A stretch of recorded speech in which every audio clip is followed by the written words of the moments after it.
کیا ایک عورت پاکستانی آرمی میں انجینئرنگ ڈپارٹمنٹ میں کام کر سکتی ہے؟ لباس حجاب کے ساتھ عورتوں مردوں کا ڈپارٹمنٹ الگ ہے۔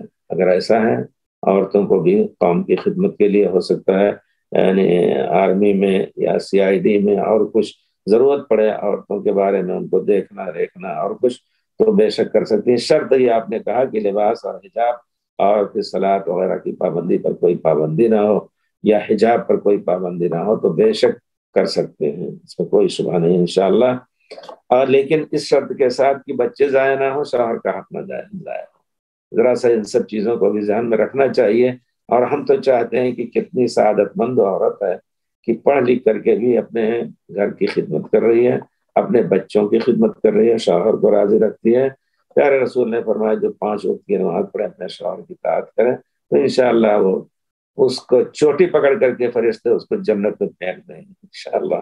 جی، تو کہنے کا مطلب یہ ہے کہ بہرحال ان سب کا بھی دیکھا جاتا ہے کہ جو عورتیں پڑھاتی ہیں، جو عورتیں سرکاری کام کرتی ہیں، ان کو بہت کچھ زام ہو جاتا ہے اور شوہر کے اوپر دھوس جماتی ہیں، اور آخر میں خلا یا طلاق کا بھی مسائل بہت پیدا ہو جاتے ہیں اس باب میں۔ اگر ان سب کا خطرہ نہ ہو، سب سے پہلا فرض یہ ہے کہ وہ اپنی نسوانیت کو محفوظ رکھیں اور پھر اپنے بیوی ہونے اور ماں ہونے کا فرض ادا کریں۔ اس کے علاوہ ٹائم نکال کر کے دوسرا کام بھی کر سکتے ہیں انشاءاللہ۔